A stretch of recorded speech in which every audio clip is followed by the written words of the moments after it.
Breaking news, pay commission ব্যর্থ, ২৩ সদস্য pay কমিশনের পদত্যাগপত্র প্রধান উপদেষ্টার নিকট জমা।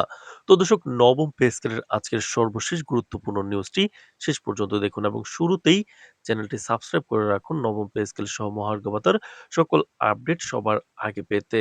তো দর্শক, দীর্ঘ প্রতীক্ষার পর অবশেষে সরকারের গঠিত ২৩ সদস্যের পে কমিশন সম্পূর্ণরূপে ব্যর্থতার দায় স্বীকার করে তাদের সম্মিলিত পদত্যাগপত্র প্রধান উপদেষ্টার নিকট জমা দিয়েছে।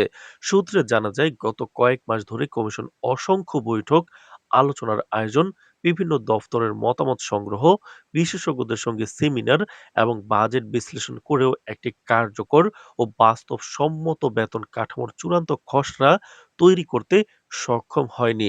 অথচ তাদের দায়িত্ব ছিল দেশের সরকারি কর্মচারীদের জন্য নবম পে স্কেলের কাঠামো তৈরি করে দ্রুত প্রধান উপদেষ্টার কার্যালয়ে জমা দেওয়া, যাতে চলমান অর্থনৈতিক চাপের মধ্যে সরকারি চাকরিজীবীরা ন্যূনতম স্বস্তি পেতে পারেন। কিন্তু অসঙ্গতি, অভ্যন্তরীণ মতবিরোধ, ডেটা সংগ্রহে বিশৃঙ্খলা এবং সুপারিশ প্রণয়নে ধীরগতির কারণে কমিশনের কাজ বহুল অংশেই থমকে যায়। তো দর্শক, এদিকে বিভিন্ন সময় সরকারি চাকরিজীবীদের আন্দোলনের চাপ, বেতন বৃদ্ধি নিয়ে অসন্তোষ, দ্রব্যমূল্যের লাগামহীন ঊর্ধ্বগতির কারণে সারা দেশে অসন্তুষ্ট বাড়ছিল। প্রশাসনিক মহলে আশা ছিল নির্ধারিত সময়ের মধ্যেই কমিশন একটি গ্রহণযোগ্য প্রস্তাবনা দেবে।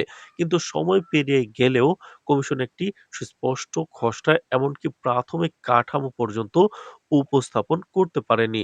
তো দর্শক, ভিডিওটির এই মুহূর্ত পর্যন্ত যারা দেখছেন, চ্যানেলটি সাবস্ক্রাইব করে রাখুন নবম পে স্কেলের সকল আপডেট সবার আগে পেতে। তো দর্শক, বিভিন্ন মন্ত্রণালয় কমিশনের উপর দ্রুত সুপারিশ দেওয়ার চাপ সৃষ্টি করলেও তাতে তেমন কোনো অগ্রগতি হয়নি। অবশেষে গত সপ্তাহে প্রধান উপদেষ্টা কমিশনকে কড়া ভাষায় ব্যর্থতার কারণ ব্যাখ্যা করতে বলেন এবং দ্রুত সমাধানের পথ দেখাতে নির্দেশ দেন। এরপরই কমিশন সদস্যদের মধ্যে অস্বস্তির চরমে পৌঁছায় এবং আজ সকালে সকল সদস্য একযোগে পদত্যাগপত্র প্রস্তুত করেন। প্রধান উপদেষ্টার কার্যালয়ে গিয়ে সম্মিলিতভাবে তাদের পদত্যাগপত্র জমা দেন। কার্যালয় সূত্রে জানা যায়, প্রধান উপদেষ্টা পদত্যাগপত্র গ্রহণ করে কমিশনের ব্যর্থতার গভীর হতাশা প্রকাশ করেছেন। তিনি বলেন, দেশের লাখো সরকারি চাকরিজীবী আশা করছিলেন একটি স্বচ্ছ, আধুনিক এবং বাস্তবসম্মত পে স্কেল। অথচ কমিশন সেই প্রত্যাশা পূরণে পুরোপুরি ব্যর্থ হয়েছে। একই সঙ্গে জানা গেছে, নতুন করে একটি ছোট আকারের কার্যকরী টাস্ক ফোর্স গঠনের বিষয়ে আলোচনা চলছে, যারা দ্রুত সময়ের মধ্যে বেতন কাঠামো চূড়ান্ত করার দায়িত্ব পেতে পারে। তবে সরকারি চাকরিজীবীরা আশঙ্কা প্রকাশ করছেন, নতুন কমিটি গঠিত হলেও আবারও বিলম্ব হলে তাদের আন্দোলন আরো তীব্র হবে। পরিস্থিতি আরো জটিল হয়ে উঠতে পারে যদি ডিসেম্বরের মধ্যে পে স্কেল ঘোষণার কোনো নিশ্চয়তা না আসে। তো দর্শক, সব মিলিয়ে পে কমিশনের এই সম্মিলিত পদত্যাগ দেশের সরকারি অঙ্গনে বড় ধরনের সংকট সৃষ্টি করেছে এবং ভবিষ্যতে পে স্কেল বাস্তবায়নের সময়সীমা নিয়ে নতুন প্রশ্নের জন্ম দিয়েছে। তো দর্শক, ভিডিওটির এই মুহূর্ত পর্যন্ত যারা দেখছেন, চ্যানেলটি সাবস্ক্রাইব করে রাখুন নবম পে স্কেলের পরবর্তী সকল আপডেট সবার আগে পেতে।